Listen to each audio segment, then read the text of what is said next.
पहले बीएसएफ करती है और बीएसएफ को ये दिशा निर्देश दिए गए हैं कि वहां पर किसी भी तरह की कोई गड़बड़ी हो तो बीएसएफ अपनी तरफ से जो एक्शन है वो उठा सकती है। इसके अलावा आप देखें कि सीआईएसएफ के पास ये जिम्मेदारी है कि जो हमारे महत्वपूर्ण प्रतिष्ठान है, खासतौर से आप देखें कि एयरपोर्ट और इसके अलावा बहुत बड़ी बड़ी जो इंडस्ट्री है उनकी जो जिम्मेदारी है वो सीआईएसएफ के पास है। तो उनके जो डीजी हैं उनसे भी बात करी है गृह मंत्री ने और ये कहा है कि वहां की जो सुरक्षा है वो मुकम्मल की जाए और किसी भी तरह की अगर कोई परेशानी आती है, किसी भी तरह की कोई जरूरत है तो गृह मंत्रालय लगातार टच में है। उनको किसी तरह की जो सहायता है उसके लिए भी गृह मंत्रालय लगातार टच में है। गृह मंत्री लगातार स्थिति पर नजर रखे हुए हैं और बीएसएफ और जो दूसरी तमाम अर्धसैनिक बल हैं उनके साथ भी उनके जो तमाम आला अधिकारी हैं उनके साथ टच में हैं। और ये बड़ी खबर है कि गृह मंत्री ने डीजी बीएसएफ के साथ बात की है और उनसे ये कहा है कि जो अंतर्राष्ट्रीय जो बॉर्डर है जहां पर बीएसएफ तैनात है वहां पर वो अपनी सुरक्षा मजबूती के साथ करे और इसके साथ साथ स्पेशल ड्रिल के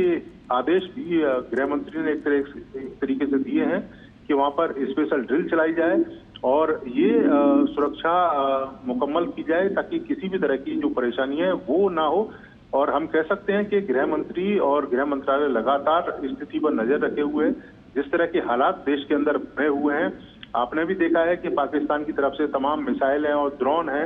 वो अटैक करने की जो कोशिशें वो की जा रही हैं। यही कारण है कि गृह मंत्री ने डीजी बीएसएफ के साथ बात करके आंतरिक सुरक्षा को मजबूत करने की बात कही है। गौरव, ऐसे में नीरज, क्योंकि साफ तौर पर हम देख रहे हैं कि गृह मंत्री की इस पर पैनी नजर है और क्या कुछ जो हालात हैं वो कैसे बने हुए हैं उस पर वो लगातार जानकारियां भी ले रहा है, तो ऐसे में डीजी से बात हुई है और किस तरह के दिशा निर्देश यहाँ पर दिए गए हैं कि आगे की कार्रवाई अब किस तरह से करनी है, कुछ इस बारे में इनपुट मिल पाया हो तो?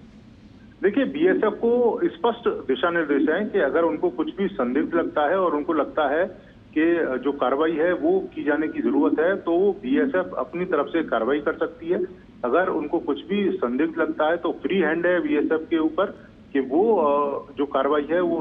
उसको लेकर कर सकती है। दूसरी सबसे बड़ी बात है, आप देखें कि देश के अंदर अलग अलग जो प्रतिष्ठान है सीआईएसएफ के ऊपर ये जिम्मेदारी है उन प्रतिष्ठानों की सुरक्षा करने की। तो सीआईएसएफ से भी कहा है कि वो जो भी उनको अगर किसी तरह की जरूरत है या जो भी वो एक्शन लेना चाहते हैं तो वो एक्शन ले सकते हैं, क्योंकि इस तरह की हालात बने हुए हैं देश के अंदर। आपने देखा भी है कि पाकिस्तान की तरफ से अलग अलग तरीके से जो हमले हैं वो किए जा रहे हैं, ड्रोन जो अटैक है वो किया जा रहा है, इसके अलावा मिसाइल से हमले किए जा रहे हैं। तो उसको लेकर बीएसएफ और सीआईएसएफ के डीजी से उनकी एक लंबी बातचीत हुई है और ये स्पष्ट दिशा निर्देश गृह मंत्रालय की तरफ से दिए गए हैं कि अगर उनको किसी भी तरह का कोई एक्शन लेना है तो वो एक्शन ले सकते हैं। उनको फ्री हैंड गृह मंत्रालय ने दिया है और गृह मंत्रालय लगातार स्थिति पर नजर रखे हुए है। गौरव, ऐसे में